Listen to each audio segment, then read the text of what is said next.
I was at the sheep barn this morning feeding Tiny and Janet. Then I was giving all the sheep in the lane their grain. And Dumpling was just walking up there real slow. So once she got up there, I checked her eyes. They are so pale. Definitely the Barber pole worm. Rounded everybody up. I've got them down here pinned up.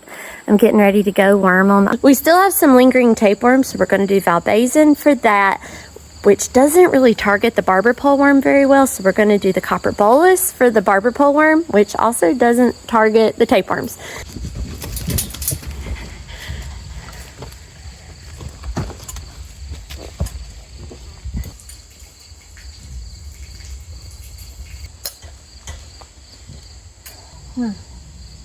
You look pretty good, birdie.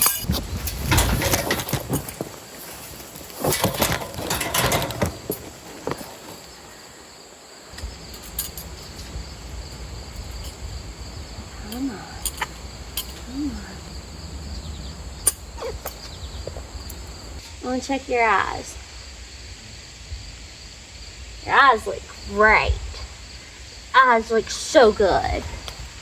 I went into this seriously thinking Dumpling. Just, you know, everyone else was a preventative bolus and to take care of whatever tapeworms we might have. But while I was given the bolus, when I got a hold of Jack, her face, her jaws are so swollen. This is actually something called bottle jaw, and it is the edema that gathers here in the jaw, sometimes the neck area, is caused by low blood albumin levels, which is basically the protein in the blood. And since the Barber pole gets in there, sucks the blood right out of the sheep, edema or the bottle jaw is a direct result of the Barber pole worm. So Jack and Dumpling both are not doing good at all.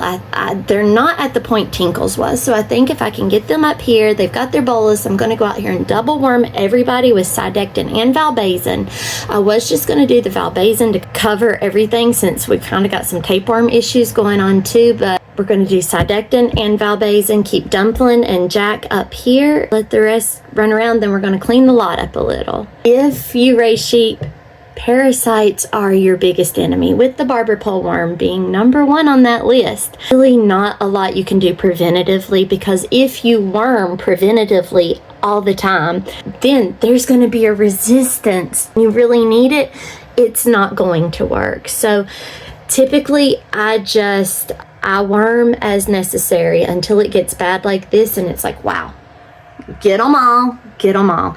But as long as you farm sheep, this is going to be a battle that you fight all the time. Some years are worse than others, and this year's a bad one. Not just for me, all of the farmers are having a horrible time with parasites this year, which doesn't make sense because typically if you have a really super cold below freezing winter, more than 7 days, it will really help with your parasites that following spring, summer, and fall. And we had a drastically cold winter, but the opposite is proven true. So I am not quite sure of the science behind that.